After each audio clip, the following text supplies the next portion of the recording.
Welcome to the deep dive. Okay, so today we're tackling something a bit unusual, a challenge, really, that you sent in. We got this list, 8 biblical verses, seemingly picked out of a hat.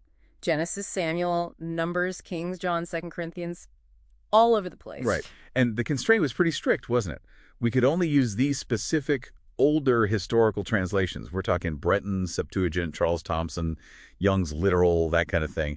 We basically had to pretend modern commentaries didn't exist and just dive into that specific language. Yeah, and honestly, we expected maybe some interesting tidbits, but mostly chaos, Me too. disconnected ideas. Me too.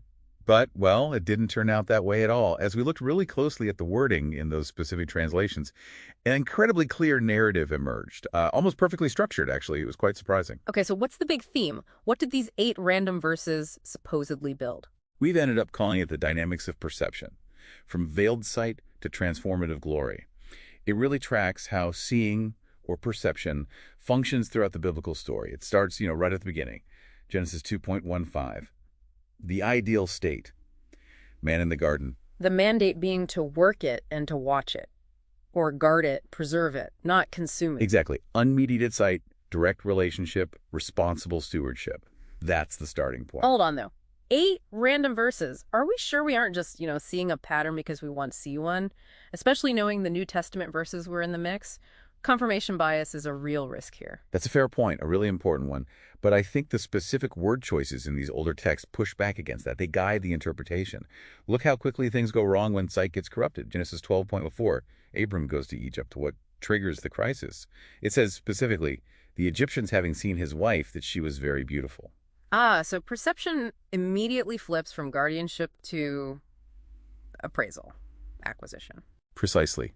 Seeing becomes about taking, about possession, and bam, immediate danger and trouble. That initial ideal is shattered. Okay, so sight becomes perilous. What about confronting something overwhelming, like the Goliath story? That was another verse, right, for Samuel 17? Yeah, 1 Samuel 17, verse 2. It sets the scene visually. The armies set the battle in array. But then what happens? The Israelites see Goliath. They perceive his physical size, his armor, the whole intimidating package, and they're paralyzed. Pure fear based on physical sight. But David's perception is different. Totally different. He sees the spiritual reality, the Yeah. insult against the armies of the living God. It's a failure of perception on the part of the army. And the ultimate consequence of this kind of failure, this inability to see rightly. Well, eventually it leads to the forfeiture of God's presence. Think about the exile in 2 Kings 25.11. The people are literally removed, carted away from the land, from the temple, the place where God's presence was supposed to be manifest. Sight failed, relationship failed, presence was lost. Okay, so if direct sight is now fraught with peril, judgment, leading even to exile, the law must come in as a kind of mediator, a safety mechanism. Exactly. That's how the next verse fits. The law introduces mediation, specifically veiling. It manages the danger. Look at Numbers 4.7. The table of the presence, this incredibly holy object. It can't just be looked at. It has to be covered. Multiple layers, right? Purple, scarlet, this blue skin covering. Yes, meticulously described. Because direct sight of that concentrated holiness, it's lethal for sinful humans. The veil is a mercy, a necessary protection.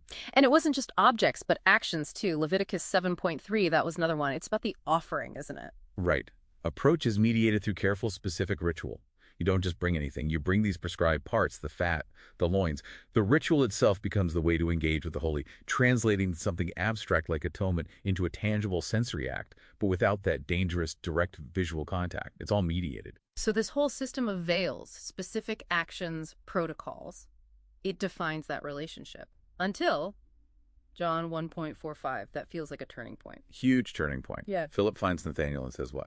We have found him of whom Moses and the law and the prophets did write. Ah, moving from the written word, the mediated hope found in the law and prophets. To a person, to someone you can see, touch, interact with. Tangible firsthand discovery. The mediation is shifting. Which leads us straight to the big finale, doesn't it? 2 Corinthians 3.18. This has to be where it all comes together. It absolutely is. Paul contrasts the veiled experience under the law with the Christian experience. Now, believers look with unveiled face, the exact opposite of the veils in Numbers and Leviticus. And that word for looking, katoptrizomai, it's not just passive seeing, is it? Some translations, like Rotherham's, bring out that active sense. Yes, reflecting like bright mirrors the glory of the Lord. It's not just seeing, it's beholding and reflecting. It's dynamic. And in doing that, in that act of unveiled, reflective beholding, We are being transformed into the same likeness. That divine image, the icon, which connects all the way back to Genesis and the original mandate. yeah. It's being restored through this new way of seeing. Wow. Okay, so yeah, those 8 verses pulled from all over, they genuinely seem to map out this whole arc. Creation, fall, the mediated system of the law, and then restoration and transformation through Christ, all centered on how we perceive, how we see. It's a surprisingly coherent structure, isn't it? It emerged right out of the language of those older translations. It really is a complete story about seeing God and how that act of seeing literally changes us. And maybe here's the thought to leave you with. If that verse is right, if we are now reflecting like bright mirrors, the glory, what does that imply about our responsibility? It's not just about what glory we see or take in. What image of that glory are you actively showing, reflecting back out into the world? What does your perception project?